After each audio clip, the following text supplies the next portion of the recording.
buenas tardes, muy bienvenidos a esta nueva edición de Economía para Todos. Hoy es sábado 14 ya de enero, ya hemos pasado el Rubicón y aquí seguimos conociendo nuevos datos, seguimos viendo que el gobierno sigue haciendo decretos que luego tiene que corregir porque no se sabe cómo y de qué manera, si no hay nadie ahí pensando en cómo se hacen las normas y nadie piensa un poquito más allá en las consecuencias de, no sé, si nosotros en nuestra vida hacemos algo y antes de hacerlo pensamos pros, contras, qué puede pasar, cuáles son los efectos negativos, positivos. A estos les da igual. Estos hacen lo de que va a bajar el IVA de tal. ¿Ha pensado alguien en el panadero, por ejemplo, que tiene que bajar el precio de la barra el 1 de enero, pero la harina con la que va a hacer ese pan la compró en diciembre o en noviembre y pagó su IVA? Nah, ¿para qué?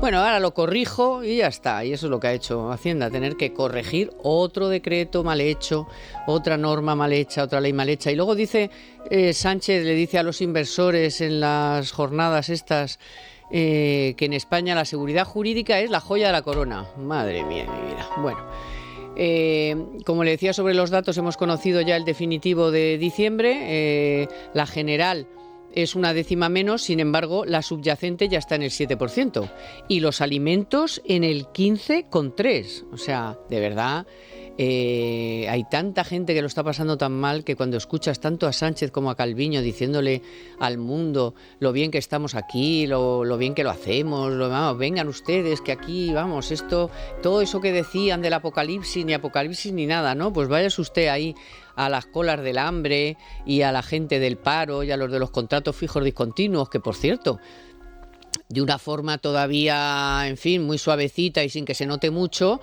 pues van a empezar a ir aflorándolos, porque claro, es que aquí eso de que no contaban como parados mientras están en casa mano sobre mano y cobrando el paro, obviamente, entre un contrato y otro, que hay muchas personas que han tenido hasta 4 y 5 más al mes, pues ya me dirán ustedes si eso no es un parado cuando está en casa mano sobre mano. Bueno, parece que poco a poco, que si eran unos poquitos, no sé cuándo otros poquitos. El caso es que al final han tenido que reconocer que efectivamente estaban contabilizando mal los parados. No sé cuándo acabaremos conociendo la cifra oficial, por lo menos. La otra ya la sabemos porque hacemos las cuentas, pero la oficial de cuántos parados hay realmente en España, pues estaría muy bien, aunque es verdad que la Unión Europea ya nos ha dicho que una vez más en diciembre somos el país de los 27 que más paro tiene. Ya ni Grecia ni nada, no, España. España casi el doble que la media europea y por supuesto hasta el triple que muchos otros países. Bueno, en fin. Vamos con todo esto, vamos también con la ley de vivienda que está creando pues mucha incertidumbre y mucha desazón porque pues toda la gente que tiene ocupada la casa o que tiene miedo que se la ocupen o gente que no le pagan el alquiler pues no han tenido en cuenta sus opiniones y por supuesto van a seguir encareciendo el alquiler y que el alquiler sea más caro y más escaso. ¿Lo van a hacer? Pues sí, lo acabarán haciendo porque si están manteniendo a esta segunda, la de la risota, la payasa esta que se ríe hasta de que los violadores estén en la calle, pues cómo no van a hacer que los propietarios de vivienda pues carguen con ese mochuelo, pues lo harán. Bueno, vamos a empezar, que hay mucha plancha. Bueno, y hoy me acompaña María Vega por primera vez en este año. Es verdad, bien, feliz año bienvenida. a todos. Muchas gracias. Sigamos mucho tiempo viéndonos. Y también Fernando. ¿Qué tal? Fernando H. Valls, que es La Vanguardia, y María Inverti, al español. Y aquí son, pues nada, compañeros ya de muchos años. Sí. Feliz año. Así que feliz año. Muy y bueno. vamos a seguir, que el año va a ser durito y vamos a tener que espabilar muchos periodistas de información económica, porque aquí en cuanto te descuidas te meten gato por liebre y hay que estar muy espabilado y contarle a la gente lo que realmente está pasando y no los cuentos de la lechera que hacen tanto en Hacienda como en Economía como en la presidencia del Gobierno. Bueno, como les decía, ayer viernes se conoció el dato definitivo de los precios en diciembre. IPC general 5,7, subyacente 7%, alimentos 15,7. Yo creo que esto de verdad es tremendo para la gente, sí. Por más que es verdad que tengamos que decir, pues bueno, gracias a Dios, en otros países también, lo hemos visto en Estados Unidos, lo hemos visto en Alemania, lo hemos visto en Francia, que bueno, pues los precios van moderando su alza, pero siguen siendo tasas elevadísimas y sobre todo tenemos el gran problema de la subyacente, que es lo que realmente preocupa en Europa al Banco Central Europeo, lógicamente, porque eso es estructural ya. Y los alimentos, que es la cesta de la compra, o sea, que es la vida diaria de las personas, María. Sí, los alimentos que están en el nivel más alto desde 1994, que se dice pronto, pero se ha situado en el mayor nivel desde entonces.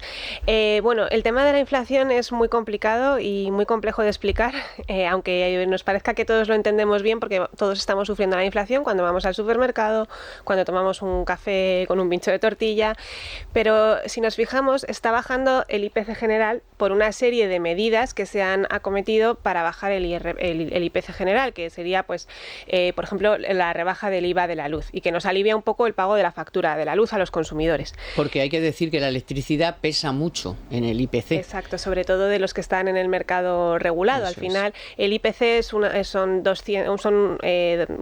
un montón de estadísticos del Instituto Nacional de Estadística que visitan supermercados, miran el precio de la luz de una serie de consumidores, el precio del móvil, de lo que consumimos, ¿no? Y con eso van elaborando este índice. Entonces tenemos la inflación general, que se modera por dos motivos. Uno es por el llamado efecto base. Como fuimos de los primeros países en subir mucho en inflación en Europa, pues ahora la comparativa año a año tiene que moderarse, faltaría más. Y es un dato acumulativo también. Esto ya lo saben los ciudadanos, que todo esto se va acumulando y son subidas que vamos asumiendo más y más.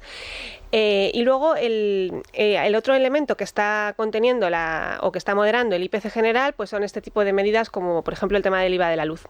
¿Qué es lo que pasa con esto? Que al final es un efecto de maquillaje. Lo está diciendo el Banco de España, lo ha dicho FEDEA, lo han dicho muchos organismos. Esto significa que cuando estas medidas se retiren, ese IPC general vuelve a subir. Además, como la política monetaria de España se dirige desde Frankfurt, el IPC general que vale es el del 9, el que está por encima del 9%, que es el de la eurozona, lo que significa que los españoles vamos a subir una fuerte subida de los tipos de interés, aunque estemos haciendo un esfuerzo de gasto público en contener la inflación. Y yo creo que habría que abrir un debate serio sobre cuál debe ser la política monetaria de los países del euro, porque claro, si vemos que los gobiernos van por un lado, el Banco Central Europeo va por otro, y los ciudadanos pagan más, porque bueno, la inflación es preocupante, el dato todavía es muy alto, pagan más por su coste cotidiano de la vida, pero es que vamos a pagar más también por las hipotecas, por los costes de financiación, pues al final podemos crear una espiral muy complicada en Europa. Y por contra, nuestros ahorros, nuestros salarios, pues se quedan, digamos, el que tiene ahorros se lo está comiendo, el que no tiene, pues igual hasta se está medio endeudando, que si la tarjeta, que si los créditos estos de para pasar este mes, que luego eso, pues es un pastón para pasar el siguiente. O sea, quiero decir que luego hay que contar no solo en el gasto, sino también en tu propio, si el que tiene ahorros se los está comiendo, el que no tiene, fatal, pero no te dan nada en el banco por lo que tienes, o sea, tiene la otra cara de la moneda, ¿no? Como todo, pues todas las monedas tienen cara y cruz. Sí, pero es muy preocupante el dato de inflación subyacente estadístico, que yo siempre lo digo, la subyacente yo lo denomino el colesterol malo, es la clave de todo, ¿no?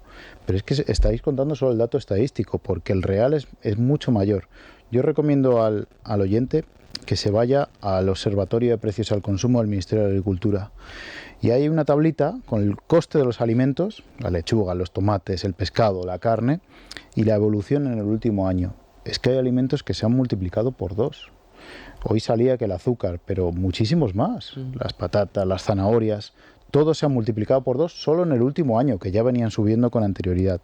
Eso no lo va a bajar el gobierno con estas medidas. Yo creo que el decreto aprobado en diciembre, bueno, pues busca efectivamente atajar la subyacente, pero no lo va a atajar. Dejar el IVA de la fruta en el 0% en lugar del 4% no va a solucionar nada, por eso que cuento, por la subida que había sufrido todo en el último año. Y luego el cheque de 200 euros, pues tampoco va a hacer nada. Yo soy muy crítico con la bajada del IVA general. Es igual que el bono de combustible que dábamos, los 20 céntimos por litro que dábamos. ¿Para qué se lo vamos a dar a la gente que sufre menos la inflación? Oye, selecciona bien las medidas, pero no se des a todo el mundo. Y luego lo apuntaba María, hay una preocupación muy grande que el gobierno no la está contando, pero es el Euribor. El Euribor se puede poner fácilmente al 4%, sí. Y eso va a provocar que pues un coste medio, más o menos, de 200 euros al mes para muchas familias, 150 o 200 euros para muchas familias. Cuando tengan que renovar su hipoteca anualmente, tocará febrero, marzo, abril, mayo, lo que sea, a lo largo del año, pues 150 euros más al año es mucho dinero. Y eso va a ser un sobrecoste, una mochila más, una piedra más en la mochila que vamos a añadir. Por lo tanto, el año no va a ser sencillo. Decía el gobierno ayer hubo, una reunión del PSOE donde Sánchez dijo, economía, tenéis que hablar de economía, le dijo a todos sus ministros y cargos. Bueno, pues cuidado, que el año no está ni mucho menos. Bueno. Y luego la incertidumbre que va a llegar proveniente de Alemania. Alemania ha crecido al 1,9% el año pasado. Puede entrar en recesión este año ya, ¿no? Pues eso nos va a contagiar y es la pesquería que morde la cola. Por lo tanto, el año, pues sí, se avecina muy complicado. Sí, yo decía la otra cara, que es esa, la de que las familias han perdido, por ejemplo, un dato, casi 13.000 millones de sus ahorros en este año, solo en un año. Y las deudas en casi 8.000. Han salido datos del Banco de España esta semana y bueno, era... en la pandemia ahorramos mucho y eso está mitigando. Pero no todo el mundo. Eso también lo dijo el Banco de España. Dijo, cuidado que esto de que hay una bolsa de ahorro, una bolsa de ahorro y tal, que ese no es de la gente, que es de un grupo de gente. Claro. Ha sido un ahorro desigual. Pero bueno, en términos globales, digamos que hay un ahorro que se esperaba que, bueno, pues en un momento de crisis como el actual, pues las familias acabaran recurriendo a ese ahorro. Y la duda es cuánto va a durar esto. Bueno, dos apuntes, uno sobre el tema del Banco de España, antes de decir lo otro, y es que una parte de la pérdida de ahorro también viene de la caída de las acciones. Esto de que las acciones son grandes empresas y esto que nos dice el gobierno, pues no, hay muchas familias que tienen su dinero en fondos de inversión, en fondos de pensiones, en acciones, y si los mercados van mal, pierden dinero. Esto yo creo que es importante recordarlo. A pesar de que no ha empezado mal el año, pero claro, para recuperar todo lo que se había perdido... No, y que son datos los que ha dado el Banco de España ahora son del año pasado. Ya puede venir bien empezar el año, que es que si sigue como estaba... Claro. Y luego sobre el colchón que tenemos de ahorro con el que tirar en esta crisis, la cuestión es si viene una crisis y cuál es la duración. Y esta semana ha estado por aquí Nuriel Rubini, que he tenido la oportunidad de entrevistarlo.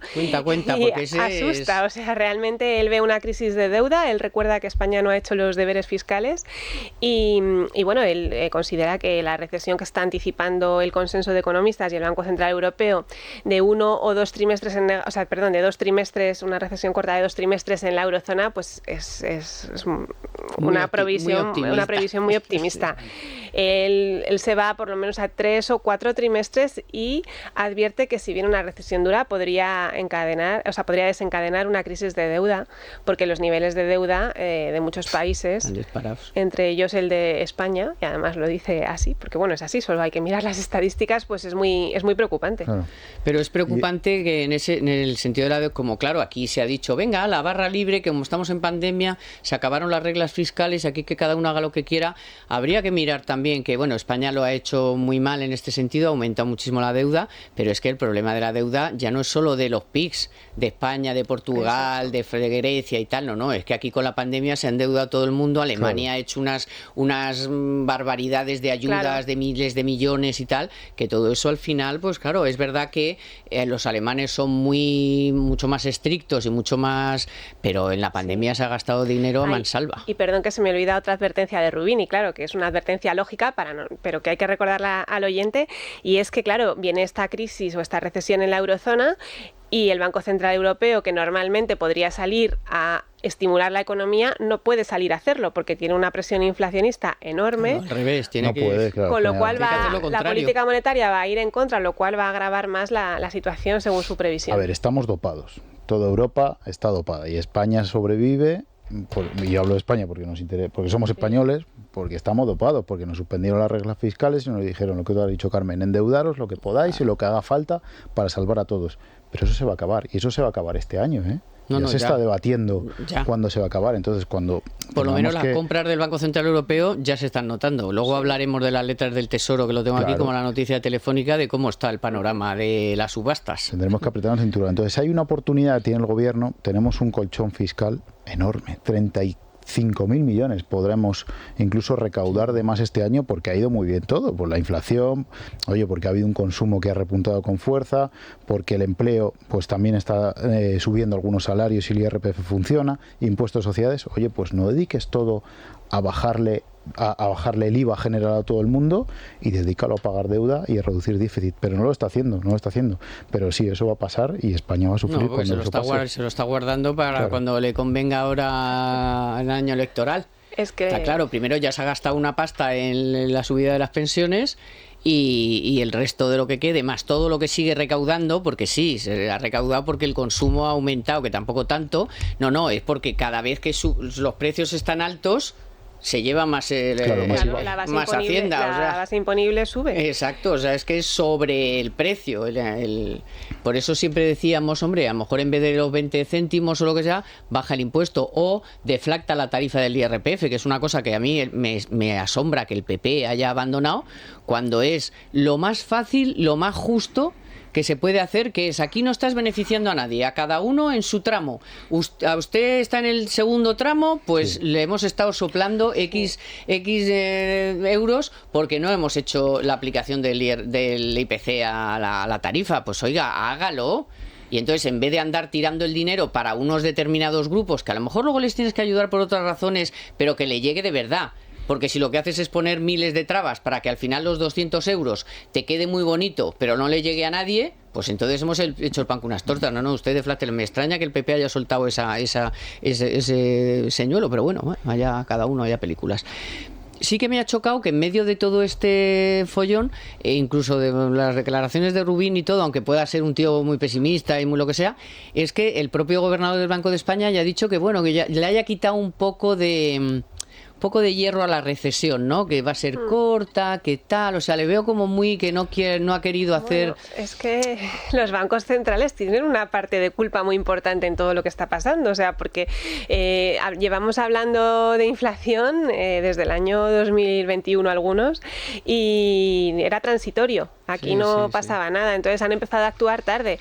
Y ahora, en función de cómo sean las previsiones económicas, hay que mover una política monetaria y los tipos tienen que subir. Entonces, yo creo que por el Banco de España, como miembro del Banco Central Europeo, tiene que medir sus mensajes, porque no solo se dirige ya a la opinión pública, también se dirige a los mercados, y en ese sentido pues podremos oír a lo mejor algunas declaraciones un poco sorprendentes. Es verdad que llevamos mucho tiempo escuchando que viene el lobo de los trimestres negativos y al final encontramos un 0,1, un estancamiento. Pero es lo mismo. ¿Qué más da perder un 0,1 o bajar un 0,1 que crecer un 0 o un 0,1? Si es que es lo mismo. Vamos a ver el dato de diciembre, que ya será el de todo el año, y si se cumple ese 5% pero dice, es que el 5% es del rebote tardío que traemos. Bueno, y sobre todo porque ni siquiera con ese 5% habremos recuperado el nivel prepandemia. O sea que bueno, vamos a dar un buen consejo, siempre como todos los que damos aquí, y seguimos con todo lo del Ministerio de Trabajo, que ha hecho muchas normas, muchas declaraciones, como siempre, mucha burocracia, mucho meterle presión a las empresas de todo tipo, ¿no? Tanto por el lado de la Seguridad Social, Escrivá con ese 0,6 en las nóminas, más todo lo de la contratación, más seguir prohibiendo el despido, todas estas cosas que se ha inventado esta buena mujer, y lo de los fijos discontinuos, que ya era hora de que alguien reconociera que efectivamente eso estaba mal hecho. Bueno, pues los fijos discontinuos, que han sido el tema estrella todos estos mucho tiempo, pues desde que empezó la reforma laboral ya dijimos, oye, que esto está empezando a subir, y al final eran pues un 1000%, en fin, millones, ¿no?, de contratos de este tipo, y de personas físicas contratadas con este tipo de contrato, que al final, pues a pesar de estar paradas, pues no se contabilizaban como parados. Calviño lo ha reconocido por escrito, y la señora Díaz, de tapadillo, ha ido diciendo, bueno, vamos a ir aflorando aquí un poquito esto, porque ya canta un poquito, que es que se han hecho más de 4,7 millones de contratos. Claro. De este tipo, que son un poquito fantasmas, porque dicen que no son temporales, pero claro, ya pregúntaselo a una persona que haya tenido 5 contratos en el mes, si está temporal o no, o es muy fijo. O sea, claro. No sé. Claro, Fernando. A ver, el argumento del gobierno es que este sistema lleva en marcha desde 1995, es verdad, pero es que en la reforma laboral se apuesta por este sistema, por este modelo, mejor dicho, se apuesta por este modelo. Por lo tanto, lo que debería ser justo es que nos diera una cifra oficial de cuántos, a día de hoy, enero de 2023, cuántos fijos discontinuos hay, pero se niegan a darlo. Entonces, hay estimaciones, no sé qué datos tenéis vosotras, pero 500.000, 600.000, sí, más o menos. Entonces, lo justo sería llamar a las cosas por su nombre. Bueno, es que lo ha dicho FEDEA. Sí, ha dicho bueno, FEDEA y tantos otros. que la distorsión es tal, ya, pero en un informe serio, ¿verdad? El hombre dijo, que lo dijo aquí, le entrevistó Dieter, dice, es que ahora mismo es imposible saber exactamente qué está pasando en el mercado laboral español, porque esto es una distorsión. Exactamente, rompe todo el dato estadístico y los expertos, los economistas, pues están que trinan por este dato, ¿no? Yo dudo eso de que ha rectificado y que esa noticia que ha publicado El Mundo, que ha rectificado y que lo dará a conocer Yolanda Díaz o el Ministerio de Trabajo los datos, yo dudo que los dé a conocer, al menos esta legislatura, porque hace polvo todo su discurso y todo su argumentario, todo el argumentario del gobierno. Si conocemos que hay 600.000 fijos discontinuos, todo el argumentario de que el empleo se recupera se va por los aires. Entonces, bueno, yo me quiero fijar en otro dato. Eurostat ha dado hoy, esta semana, perdón, el dato de desempleo juvenil. Somos, perdón, porque es un drama, el hazmerreír de Europa. Entonces, hasta pero que en el paro general también. Y también somos el farolillo rojo. O sea... Bueno, creo que en el paro general está Grecia, que no quiero. En diciembre no. Hemos dado el sorpaso a Grecia. No, en diciembre Grecia está mejor que nosotros. Entonces, da igual, una décima, lo que sea, pero por que delante. no solucionamos ese drama, aquí no hay nada de lo que presumir. Yo sí que creo que el gobierno va a tener que ofrecer el dato, no porque quieran ofrecerlo, sino porque la reforma laboral forma parte del plan de recuperación, transformación y resiliencia, que no solo se cumple con los objetivos que se van aprobando, sino que Bruselas va examinando todo lo que has hecho. Entonces, Bruselas lee la prensa española y FEDEA es un think tank de referencia para Bruselas y realmente, bueno, estoy segura de que alguien va a pedir explicaciones sobre qué está pasando. Ya, por cierto, perdóname María, nada sospechoso de ir en contra del gobierno. Ni de ser de ultraderecha. Al contrario, tampoco. Es un think tank bastante independiente y cuando dice las cosas como son, perdón. Sí, no, para nada. Y bueno, FEDEA y luego otros organismos que se han sumado. Realmente, pues yo creo que sí que van a tener que ofrecer el dato, pero por ese motivo, sí, porque tienen que, bueno, sobre todo en febrero, ¿no? Que viene esta delegación a ver cómo estamos, se va a hablar de todo y evidentemente se van a ver con Yolanda Díaz y van a pedir el dato. Otra cosa es que estén trabajando en ver cómo ofrecen el dato para que salga lo menos malo posible. Y en ese sentido el secretario de Estado ya había avanzado en la última rueda de prensa que, bueno, había abierto un poco la puerta a ver cómo podían presentar este dato. Entonces, bueno, pues cuando lo conozcamos, pues sí, la cifra del paro probablemente subirá bastante. Pero bueno, por otro lado es sorprendente, ¿no? Porque el gobierno ahora se echa el dos trastos, que si los fijos discontinuos ya estaban con el PP.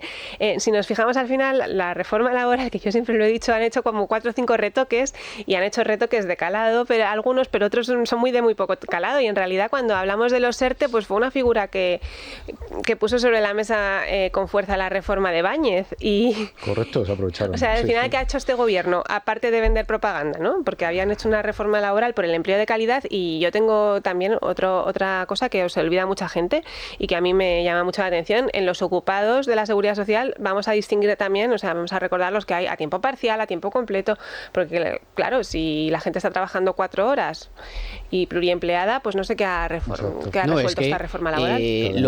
Los que son fijos, digamos, no fijos discontinuos, sino los indefinidos, ¿cuántos son a tiempo parcial? Claro. Es que vamos a ver, es que ese empleo sí, pero no me vengas a decir que trabajar 4 horas es un empleo de calidad estable. Estable a lo mejor, pero de calidad desde luego no, o a lo mejor, bueno, perdona, siempre hay que distinguir que hay gente que quiere trabajar media jornada, sí, porque en la otra media jornada hace otras cosas, pero muchos son de media jornada porque no da para más. Eso luego la EPA aflora datos, claro, y se ve que la gente pues trabaja 4 horas, la mayoría de las personas, porque no pueden trabajar más.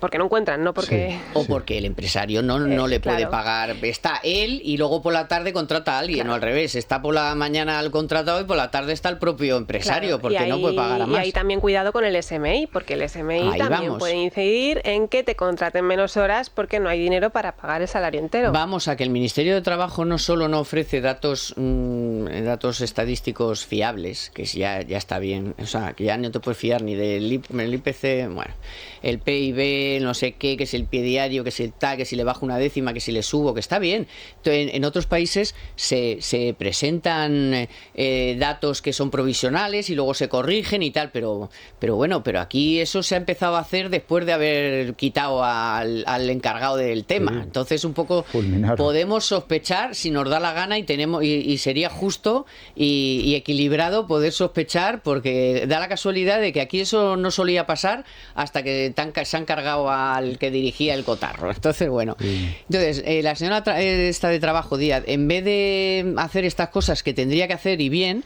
lo que hace es seguir echando leña al fuego y seguir poniendo trabas y tal. No tiene suficiente con que este enero haya entrado en vigor la nueva cotización de los autónomos.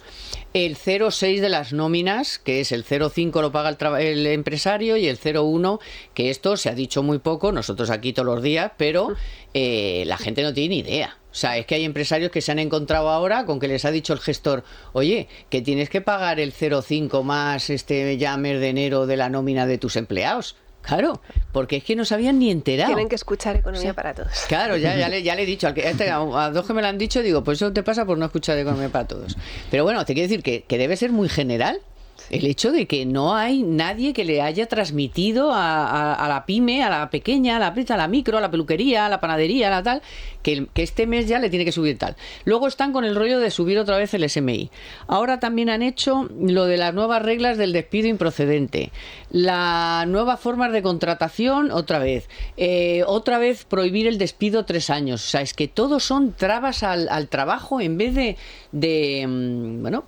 hacer otro tipo de medidas, que lo que sea es al revés. O sea, si sabes que vas a tener que aflorar a 500.000 personas que tienen un fijo discontinuo y que están más parados que quién sabe, pues no pongan más trabas. O sea, hoy he leído que los inspectores de trabajo dicen que no funcionan ni las fotocopiadoras. Sí, es verdad. Pero, o sea, ¿qué pasa ahí? ¿Qué es eso? ¿Eso es un ministerio o es un...? No, el decreto del miércoles, publicado en el BOE el miércoles, es una pasada que va a traer mucha cola. No es sencillo de interpretar ni de asumir para una pyme.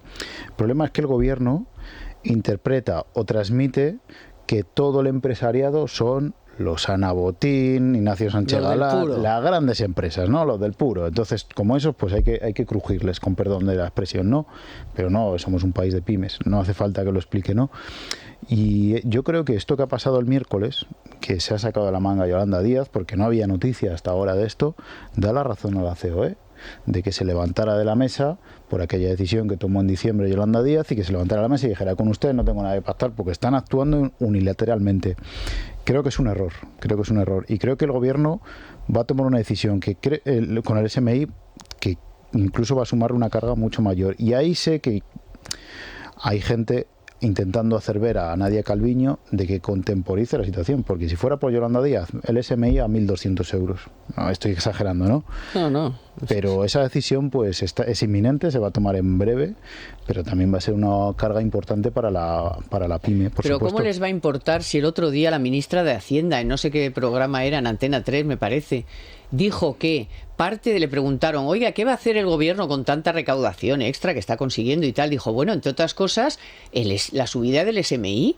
Dice, pero ¿cómo me puede decir la ministra de Hacienda que no lo paga, que el SMI lo va a pagar con la recaudación extra? Y además, cuando la administración, muchas veces lo han dicho los empresarios, no actualiza sus contratos al SMI nuevo, y muchas veces empresas que trabajan para la administración, por ejemplo en servicios de limpieza, han tenido que incrementar el salario mínimo interprofesional sin que el sector público les pagara esa compensación del SMI. Eso es, no hay revisión de contratos públicos. Pero que lo que quiero decir es que si eso lo dice la ministra de Hacienda, que no pensará de día de 1.200 o 1.500, claro, o lo que le venga en gana. Ahí está la clave, porque, claro, Díaz podría decir, vamos a subir el SMI a 2.000 euros.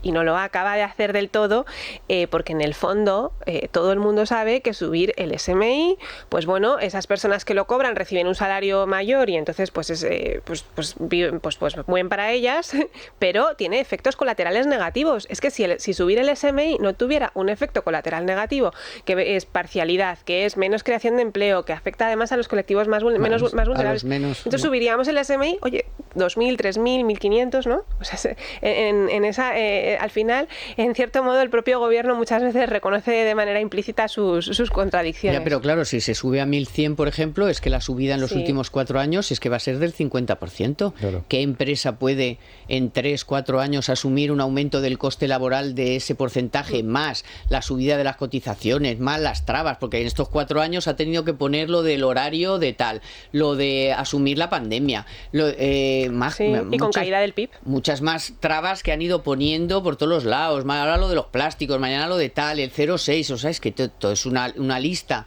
de cosas que dices, oiga, ¿usted está por el empleo o está en contra del empleo, en contra de la empresa? Por estar en contra de la empresa, al final está en contra del empleo, pero ¿esto qué es? Sí, es una situación complicada. Yo creo que por eso en economía están viendo estos datos y creen que habría que no llegar a 1.100 euros. Yo creo que se quedará en torno a 1.060 más o menos, el SMI, más o menos, o sea, 1.065, cosas así. Pero lo importante es que se va a hacer sin acuerdo con la COE. La COE no tiene nada que hablar con este gobierno que está actuando unilateralmente. Y lo lógico hubiera sido que el decreto de diciembre lo meta en un pacto de rentas. Dice, mire, yo voy a hacer el esfuerzo, saquemos pensiones. Saquemos Claro, pero no las puedes sacar. Pero ¿cómo vas a hacer un pacto de rentas? rentas sin pensiones y sin funcionarios? Claro, Si usted, ¿qué me está entonces... contando del pacto de rentas? Por más que lo diga en inglés, en el Investors Spain. Bueno, lo que venía a decir es que es imposible. Ya un pacto de rentas nadie va a entrar, ningún empresario va a entrar en eso y bueno, pues el gobierno se lo va a tener que comer. Pero es que el gobierno tampoco ha querido nunca un pacto de rentas, Claro porque no. ¿qué es un pacto Solo de de rentas? boquilla, estoy de acuerdo. Si es que un pacto de rentas es repartir la pérdida de poder adquisitivo, es decir, repartir entre los españoles el empobrecimiento, porque somos más pobres. Cuando tú tienes los mismos ingresos, por decirlo de alguna manera, y los precios se han disparado, tienes menos para comprar, ¿no? Sí. Entonces, un pacto de rentas es repartir la pobreza y eso no es popular y tenemos al gobierno más populista que se pueda uno imaginar, con lo cual nunca han querido un pacto de rentas. No, porque un pacto de rentas incluye funcionarios y pensionistas, Claro. y como tú tenías la intención de ganarte a los pensionistas con la subida del 8,5, punto, cierre. Claro. ¿Para qué dices el mismo, ayer mismo, ayer o el jueves fue, ¿no? La intervención de Calviño en el Investors Spain que en inglés se ponía a hablar de pacto, que por cierto, pacto de rentas lo dijo en español, no sé por qué, o sea, estaba hablando en inglés y de repente dijo pacto de rentas, digo, pues no sé, eso tendrá su traducción en inglés, no sé por qué lo dice en español, no tengo ni idea. El caso es que, ¿qué me está contando usted de pacto de rentas? Si luego sube el 8,5 a los pensionistas, que encantado, luego... yo encantada por los pensionistas, pero claro, pues luego no me venga contando historias. Y con la subyacente ya en el 7%, vamos a hablar del pacto de rentas. El pacto de rentas, de haber querido hacerse, tendría que haber sido cuando la inflación empezó a subir, porque el sentido del pacto de rentas es precisamente que no pase lo que ha acabado pasando. Claro. Y es que la subyacente te llegue al 7%. Y eso se hace conteniendo la subida salarial de todos, de pensionistas, de políticos, de funcionarios, del sector privado, conteniendo beneficios. Es que no es nada popular porque es repartir la pérdida de poder adquisitivo. Claro, la miseria. Y lo que estás provocando es que haya dos velocidades, es decir, que empresas con músculo financiero y con posibilidades como grandes empresas, y no quiero citar ninguna para no favorecer, van a decir lo bien que lo están haciendo, pues cogen y dicen a sus empleados, pues en los próximos 2 años te voy a subir un 10%. Pero hay otras que no pueden.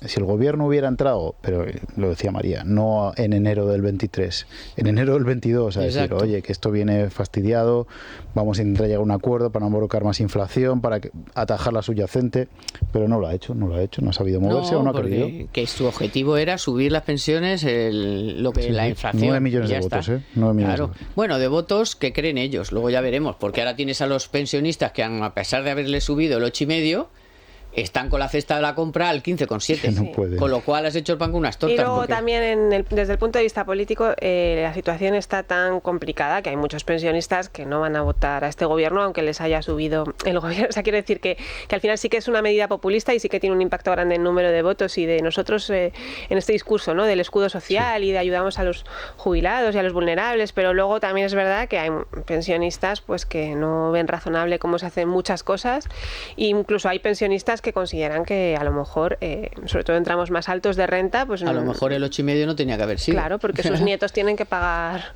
una deuda pública, ¿no?, que se está encareciendo. No, y al de 3.000 euros, ¿por qué le sube lo mismo que al de 1.000?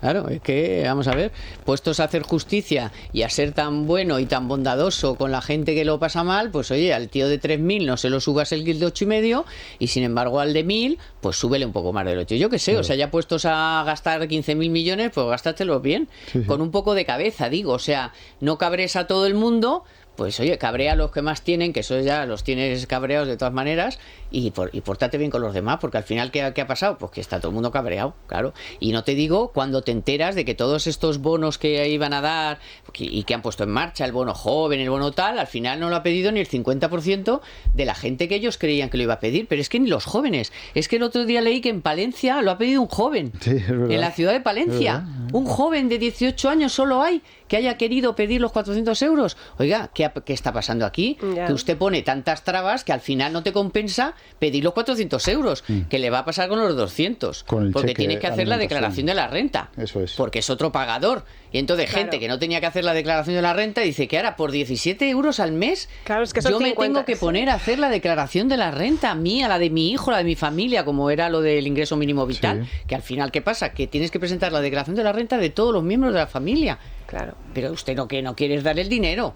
No me cuente historias, quiere gastar el dinero en otras cosas. Sí, renuncia. ¿Eh? Bueno, el otro tema espinoso con el que nos vamos a enfrentar es con la ley de vivienda. La ley de vivienda, que están empeñados en que sea para limitar los precios, intervenir el mercado, pensando que todo eso, pensando no, porque hay ya modelos que te dan claramente, modelos no informes, sino países que lo han hecho y que han tenido que echar marcha atrás, incluso lo que está pasando en la ciudad de Barcelona, pero ellos siguen adelante y no sé en este momento, Sánchez, ¿qué piensa hacer? Si piensa apoyar toda esta intervención y convertir el mercado inmobiliario español en, yo qué sé, en expropiese, no sé. Yo tengo primero información y luego lo que yo interpreto, ¿vale? Creo que la ley de vivienda no va a salir esta legislatura. Ah, Al menos como la quiere plantear Podemos y sus socios, que es lo que has contado, ¿no? ¿Por qué? Porque hay gente avisándole al PSOE que si aprueba esa ley de vivienda va a provocar esto en el mercado y segundo, va a tener que responder a los tribunales. Y esto no es moco de pavo, porque el Estado se puede enfrentar a indemnizaciones muy potentes y el PSOE pues no está por la labor. Entonces está habiendo conversaciones y negociaciones muy difíciles y creo que no saldrá la ley de vivienda. O si sale, saldrá una ley muy rebajada, la que quiere Podemos. Y eso implicará que creo que no se apruebe porque es que Republicana y Bildu, que sin ellos no se aprueba la vivienda, salten de la ley. Entonces, la clave es esa. ¿Cómo obligar o ofrecer, mejor dicho, a las comunidades autónomas y ayuntamientos a topar o rebajar los alquileres y las viviendas en venta en áreas de que lo llaman tensionada, Madrid, Barcelona, Valencia, donde está más cara la vivienda, ¿no? Y claro, tú puedes topar, pero ahí hay un particular que puede decir, oiga, pero es que estamos en un libre mercado y yo dejo de ganar X, entonces usted me tiene que indemnizar por la pérdida patrimonial a la que usted me obliga a someterme.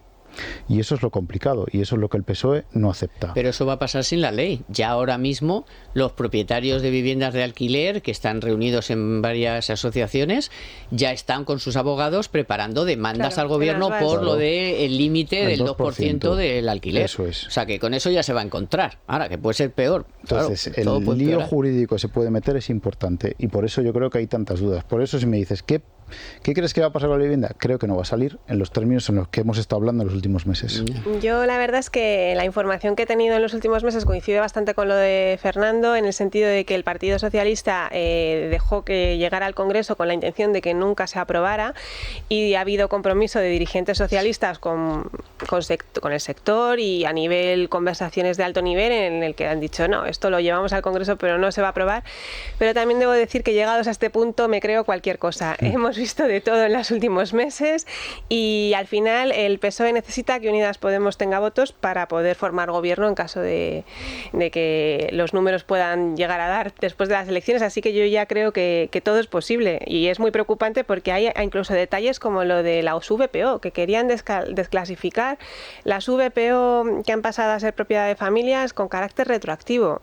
Lo cual, que a mí me parece bien hacerlo con carácter futuro, porque creo que el Estado no puede estar construyendo vivienda pública y que luego la pierda, o sea, la titularidad pues es pública. Pero claro, ahora ya con carácter retroactivo, ¿cuántos españoles han heredado o viven en una casa que en su momento fue de VPO y se descalificó y ahora qué haces? Les arrebatas su casa. O sea, es un disparate tras otro. Disparate Pero tras no otro. solo eso, es que es un problema de oferta. por ejemplo, estamos en Madrid, nosotros vivimos en Madrid. Es que no hay en Madrid, no hay oferta. Oye, Operación Campamento. ¿Cuántos años lleva bloqueada la Operación Campamento? Bueno, cuando yo empecé a escribir economía, o sea, el Pleistoceno, ¿sabes? Pero construyanme pisos a un alquiler asequible o un alquiler social, lo que sea, para dar salida a esa cantidad de gente que quiere alquilar pero no puede porque no hay oferta. O quiere comprar pero no hay oferta. Entonces, ese es el problema. Constrúyame viviendas, ¿no? Operación Chamartín, ocurre lo mismo. Qué lento va todo, cuando eso tendría que ser rápido. Y bueno, las medidas que están pasando lo has contado bien. En otros países de Europa, fíjate que al límite de los alquileres, cómo le está yendo o cómo le fue a Berlín. Y en Copenhague hasta 25 años para la lista para conseguir una vivienda de alquiler. Claro. O sea, 25 años esperando. Y aquí la oferta de alquiler está cayendo, que los últimos datos que se han publicado hablan de una caída del 17%. Claro, pero vamos a ver, ¿quién quiere poner la casa de alquiler? No le puedes subir. Si te la ocupan, no te hacen ni caso. Si te dejan de pagar el alquiler, tampoco. Si que vamos, dices, pues mira, yo qué sé, sí, pues hay que prorrogar el contrato ahora también. Exacto, ahora encima tienes que volver a prorrogar el contrato sin subida ninguna, o sea, es que todos son limitaciones. Bueno, hablábamos antes de la deuda pública y de las subastas. Yo nada más quiero recordar, antes de contarles la noticia de la semana de Telefónica, que la señora Calviño, como dijo con la inflación y como dijo con tantas cosas, no, si está nosotros, que suben los tipos de interés, nada, nosotros ya tenemos todas las subastas preparadas, listas, ya sabemos, a nosotros no nos va a afectar de ninguna manera. Bueno, para empezar, van a tener que subir las emisiones un 10% y la factura de la deuda va a ser la más alta en 10 años. En Economía para Todos, la noticia de la semana con Telefónica. Porque ¿qué ha ocurrido? Pues que ha empezado el año y el Tesoro ha iniciado las subastas de deuda con el interés de las letras a 6 y 12 meses en máximos de la última década.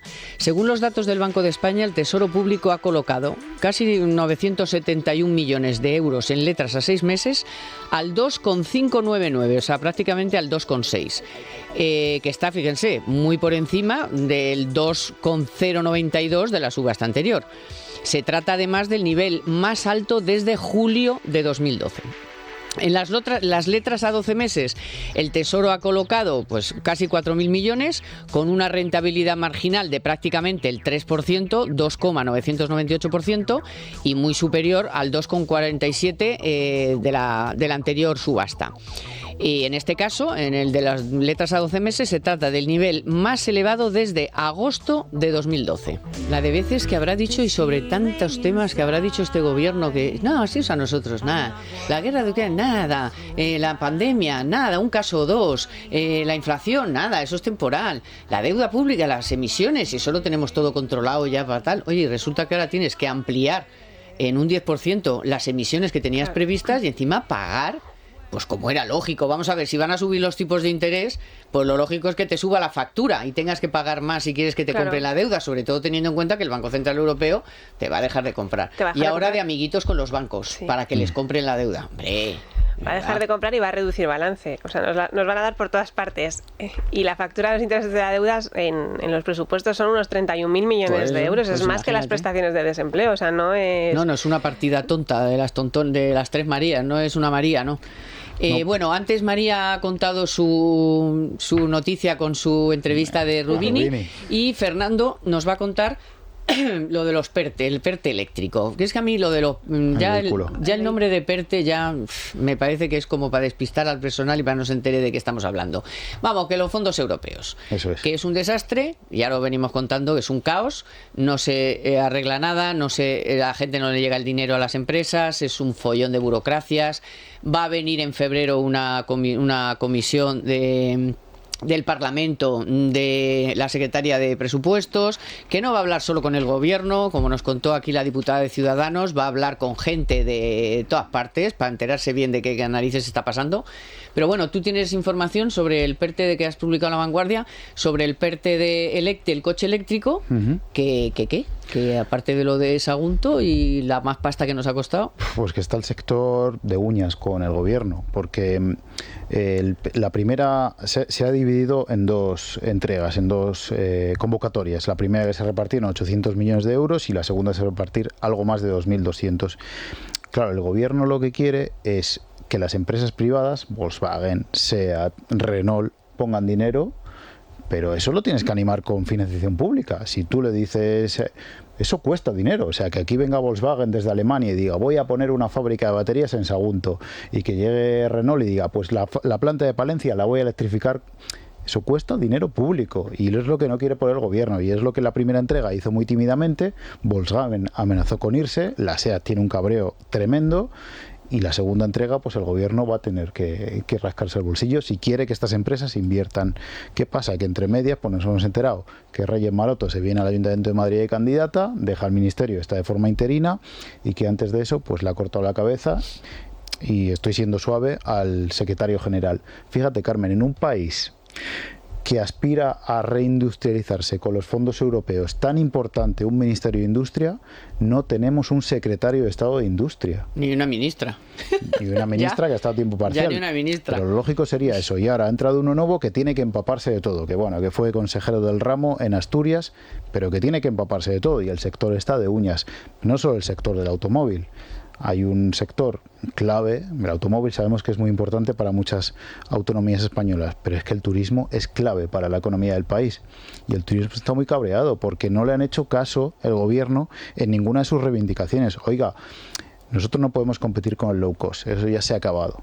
Y esta semana es Fitur, empieza la próxima semana Fitur, tan importante, y el gobierno pues se ha dedicado a repartir fondos europeos de una forma, pues digamos, política, amistosa, a sus gobiernos amigos, a sus gobiernos del mismo color, le ha dado más dinero que a otros. Bueno, ¿y para qué? Porque no sabemos para qué. Entonces, bueno, claro, pues hace si falta... fuera para el sector turístico, a lo mejor es para otra cosa.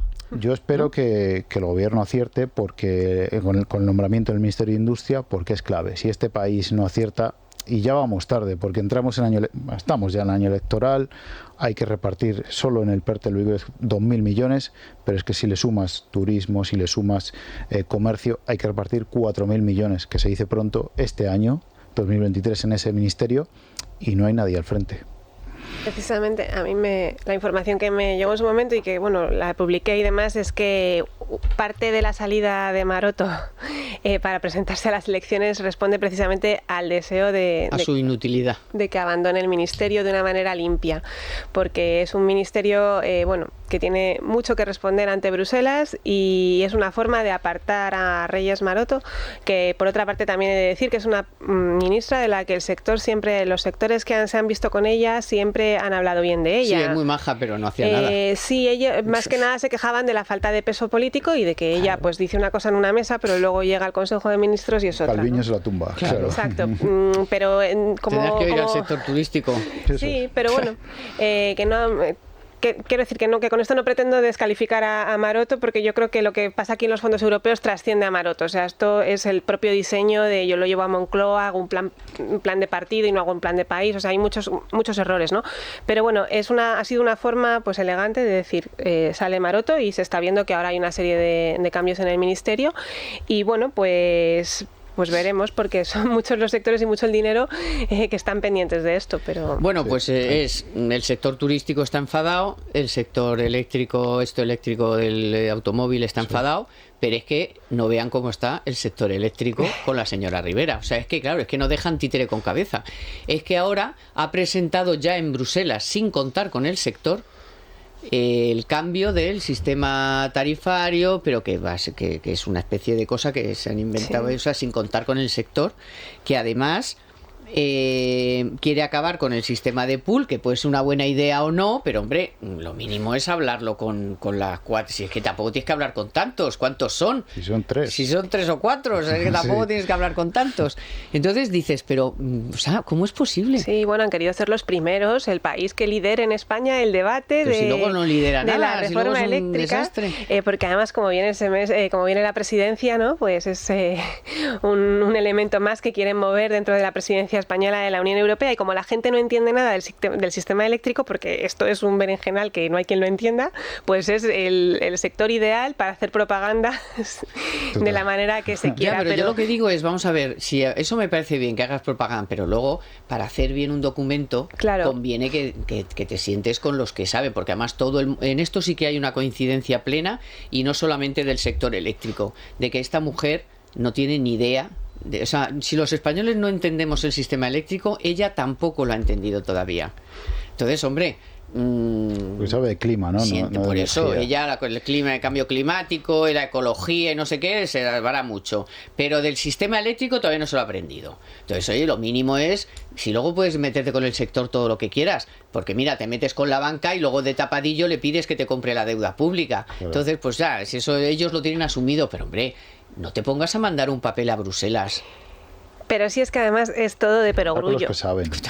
Pero sí es que el sector eléctrico... ¿Lo van a tener que aplicar? Sí es que el sector eléctrico está regulado. Quiero decir, el sector eléctrico no son las eléctricas. No, sí, es uno de los más regulados. Claro, es que, o sea, es un sistema que los poderes públicos han diseñado con una regulación y precisamente parte de la incomprensión que tenemos todos de cómo funciona todos los ciudadanos, ¿no? Unos saben más, otros menos, pero es que hasta los propios directivos del sector les cuesta explicar cómo funciona una factura de la luz. O sea, es que es un sector complicado. Forma parte de una regulación y esa regulación nos ha traído a donde estamos.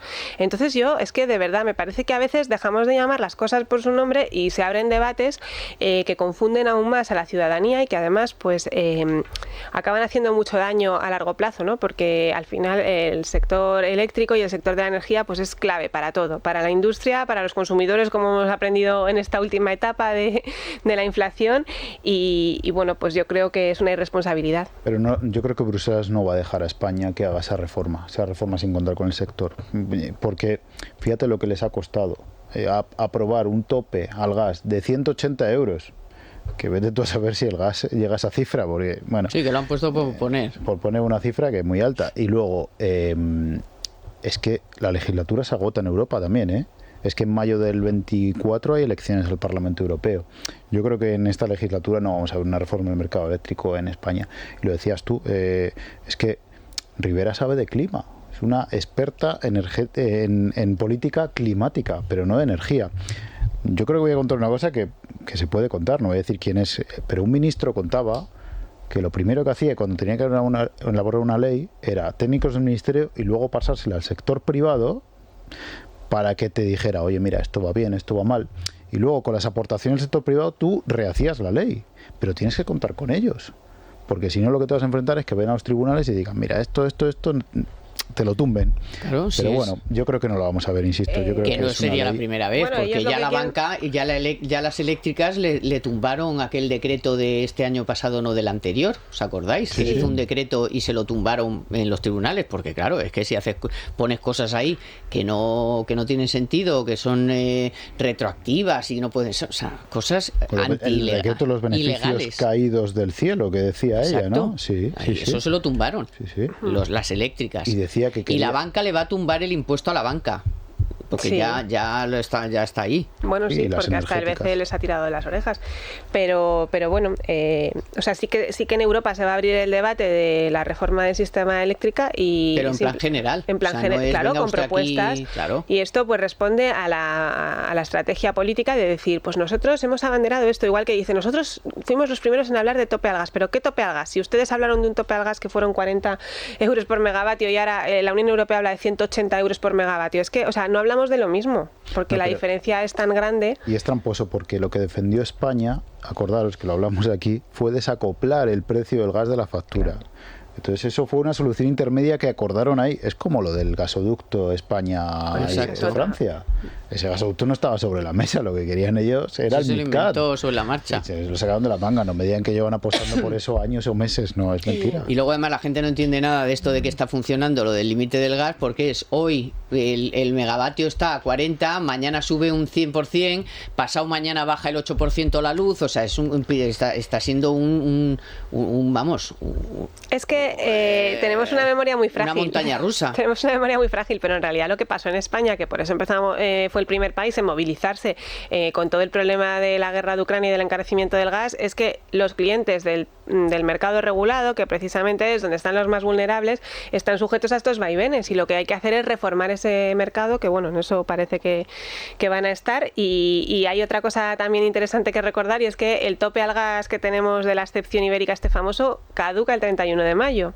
Veremos si nos dejan ampliarlo o no, porque aquí entran en juego muchas cosas, entre otras la competitividad de la industria española, que a lo mejor a otros países europeos no les conviene que prolonguemos este tope al gas. Te pueden decir, oiga, si ya Europa tiene, pues 180, súmese a esto que ya tenemos aquí. Claro. Sí.